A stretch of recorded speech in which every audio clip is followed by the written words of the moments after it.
Allez, salut à tous. Aujourd'hui, je vous fais une petite vidéo concernant les branchements et installations d'une table gaz. Alors évidemment, la vidéo est plus destinée à des amateurs plutôt qu'à des bricoleurs avertis. Mais il y a quelques petites choses à savoir au niveau de l'installation, des choses toutes bêtes. Mais il est rare maintenant, alors ça arrive encore, que quand vous achetez votre plaque, vous vous retrouviez directement avec un cordon d'alimentation directement mis avec une prise. Hein, vous allez certainement trouver, vous voyez, sur ma... ça c'était mon ancienne. Sur ma nouvelle, vous vous retrouvez directement juste avec un câble en fait qui est dénudé. Donc moi je me prends pas la tête, en fait j'ai récupéré un cordon que j'avais sur une ancienne machine, alors qui en câblage et en section est beaucoup plus grosse. Donc ça supportera largement, contrairement à celui qui sort de la plaque où le câblage est vraiment très fin, ce qui est assez logique en soi puisque c'est juste pour faire une étincelle et donc allumer le gaz. Donc moi en l'occurrence je me suis pas pris la tête, hein. J'ai juste fait, alors là je vais le renlever celui-ci, je vais le passer par en dessous parce que ça me plaît pas, j'aime bien que c'est clair. J'ai juste pris ce qu'on appelle des wagos. Donc les wagos c'est tout simple, hein. Là c'est en 2 fils mais ça existe pour les novices en 3, 4, 5 et c'est génial parce qu'en fait vous pouvez très bien, contrairement au domino, vous avez juste besoin de soulever, hop là j'essaie de le faire, et en fait là en soulevant je peux retirer mon fil sans problème. Mais à l'inverse, je soulève les deux, je rentre mes 2 fils, et une fois qu'ils sont rentrés, voilà. Et là, c'est certi, ça ne bougera pas. C'est mis. Donc ça, c'est le petit truc à faire si jamais vous recevez votre plaque juste avec des fils. Soit vous achetez une prise directement dans un magasin de bricolage qui est démontable. Vous verrez qu'il y a des petites vis ici, généralement derrière aussi pour maintenir le câblage. Sinon, bah, moi j'ai pas envie de me prendre la tête en fait, aller dans le magasin de bricolage, donc là je fais au plus rapide et au plus simple, donc j'improvise et je prends des wagos avec un câble de récupération que j'avais gardé, que je vais déplier évidemment, je vais pas laisser enrouler. Ça c'est le plus simple. Autre chose qu'il faut que vous sachiez quand vous achetez une plaque gaz, quand les plaques arrivent au niveau des injecteurs, c'est-à-dire ce que je vous fais voir ici, hop là. Donc là, elle est un peu crade, il faut que je la nettoie, c'est l'ancienne. Sachez qu'en fait, quand c'est livré, les tables gaz, elles sont déjà prééquipées avec des injecteurs, mais pour le gaz de ville. Donc si vous utilisez du gaz bouteille, il faut que vous changiez vos injecteurs. Et les injecteurs sont fournis systématiquement avec. Hein. Vous avez un petit sachet dans votre plaque, moi en l'occurrence, voilà, si je prends celui-ci. Hop, voilà. Donc là, vous avez les injecteurs. Donc je vais m'amuser à tous les changer, hein, c'est simple, hein, vous prenez juste une clé, je crois que c'est une clé de 8 de mémoire, à vérifier, mais je crois que c'est du 8. Hein, vous avez juste besoin de, voilà, vous dévissez et vous revissez le nouveau à la place et c'est terminé. Après dans l'installation ça reste assez simple, ça vous l'avez compris, je vous fais pas voir au niveau du trou, mais bon, il va bien falloir penser à intégrer donc le joint autour de la plaque. Sachant que moi je vous en avais déjà parlé, mais concernant la plaque, une fois que la plaque est posée dans son emplacement, donc elle est posée, moi je mets un joint de silicone tout autour.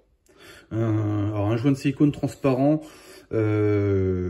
qui empêchera tout ce qui peut être des sauces, des liquides ou autre, quand même de passer ou de venir se loger. C'est toujours chiant à nettoyer. Donc voilà, mais je coupe et puis je vous reprends une fois que moi j'aurai fini pour vous faire voir un peu le résultat. À tout à l'heure. Hey, de retour. Donc je reprends sur ce que je vous disais, puisque là ça y est, j'ai fini d'installer. Alors, il y a un joint qui est à mettre tout autour, ça je vous l'avais dit avant de venir plaquer votre plan de cuisson, votre table, hein, que ce soit induction, gaz ou peu importe. Moi en l'occurrence j'avais une prise, donc vous voyez c'est là-dessus que je vais venir me prendre. Hein. Maintenant j'ai juste à venir me reconnecter dessus. J'ai branché mon gaz, pas de souci. Les pattes hop là, sont mises. Donc les pattes, je vous fais voir, hein, donc c'est des pattes comme ça. Le but en fait c'est de venir plaquer votre plaque contre le plan de travail, la mettre en pression évidemment au niveau joint, etc. Alors bon, si vous les mettez pas tous en ce qui me concerne, je trouve que c'est pas si grave que ça. À partir du moment où vous en avez quelques-uns qui sont mis, c'est maintenu point barre quoi. C'est tout simple, hein, hop là.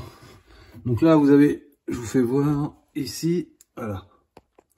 Donc en fait, si on prend, là ça va être ici, hop là.